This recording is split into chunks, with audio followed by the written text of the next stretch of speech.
With the Nintendo Direct mini trailer out about a week ago, it got my gears turning once more on the potential of a remake of a previous title for this generation.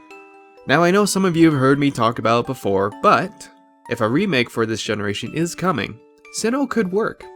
Spoiler warning ahead if you haven't played through Pokemon Sword or Shield. But why Sinnoh, you may be asking? Well, if we're following the timeline of Pokemon remakes, this is excluding the Let's Go series, naturally the Sinnoh region would be the next one on the list. The Pokemon Eternatus, oh boy I'm gonna have a hard time with that one.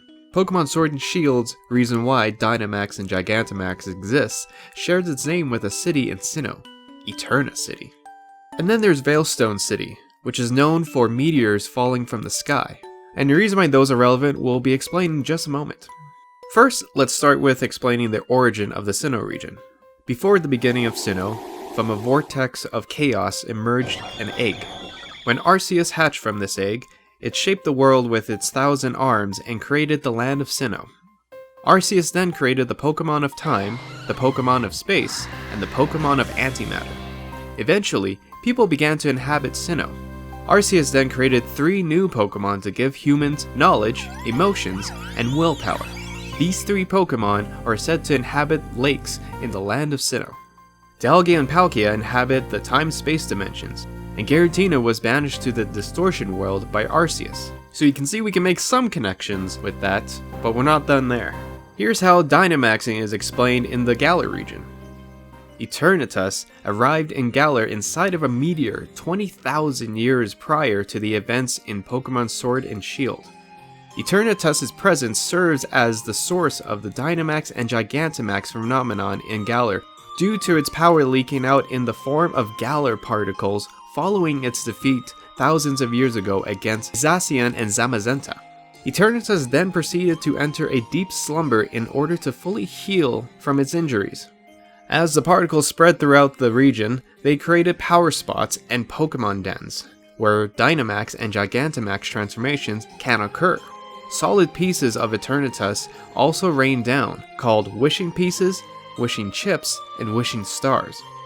Still holding Eternatus' power, Wishing Pieces, Chips, and Stars can summon Dynamax and Gigantamax Pokemon. So if we keep all that in mind, let's think of it this way. The meteors that rained down in Veilstone City could now be these solid pieces of Eternatus. Previously, these meteors would actually be used as a means to change Deoxys' forms. As for the power spots and Pokemon dens, I have a few possible theories for those. There is an area in Sinnoh from Generation 4 where players could interact with one another, the Sinnoh Underground. The Underground could be repurposed to act as the hub for Sinnoh's wild area, though it may run into some space issues, pardon the phrase. With the Underground being, well, underground, this could present a few height restrictions. Hopefully more information will present itself from Pokemon Sword and Shield's Expansion Pass 2, due later this year.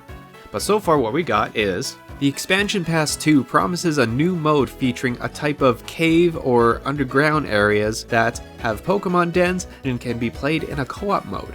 Eternatus, or the power that creates the Pokemon dens, could appear in the Sinnoh region through a few ways based on Sinnoh's history. One being a Chaos Vortex, but I think the more likely culprit would be either Palkia or Dialga from their respective games. Palkia representing space, and Dialga representing time.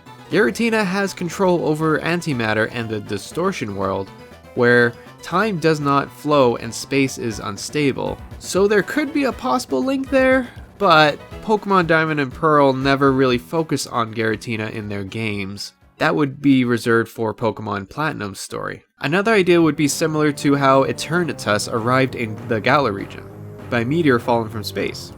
Crashing years ago after the region was created, buried deep underneath Mount Coronet. You better believe Team Galactic would be all over that. Though their goal was to create a new world for Pokemon and people.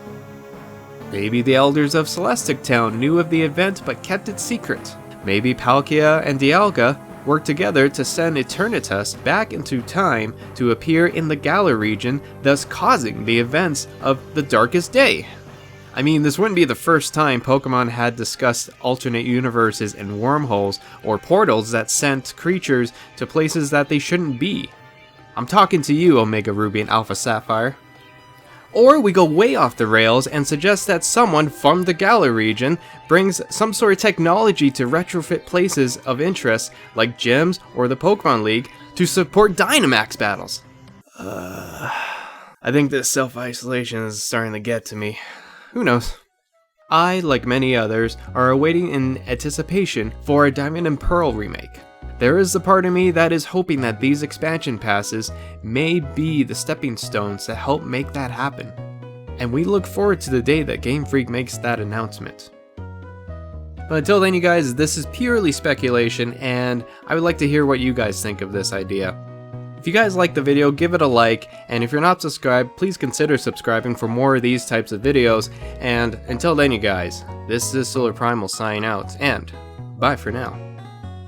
Oh boy, this was a bit of a different video. I put a lot of scripting into this one because, well, it was a big topic and I wanted to make sure I got most of my facts right. And if I did get anything wrong, please let me know. If you guys want to see more of these things, I'm more than willing to do some research and bring you guys some crazy elaborate things, but I'm just really on that bandwagon that we're hoping for a Sinnoh remake at some point. Personally, I actually like the Pokemon Platinum game more than Diamond and Pearl, but likely, since we never got a Emerald remake, it's likely gonna go to Diamond and Pearl. Who knows? Again, we can always hope. But thanks for watching, guys. I appreciate your support. Stay safe out there, you guys, and look after each other. Take care.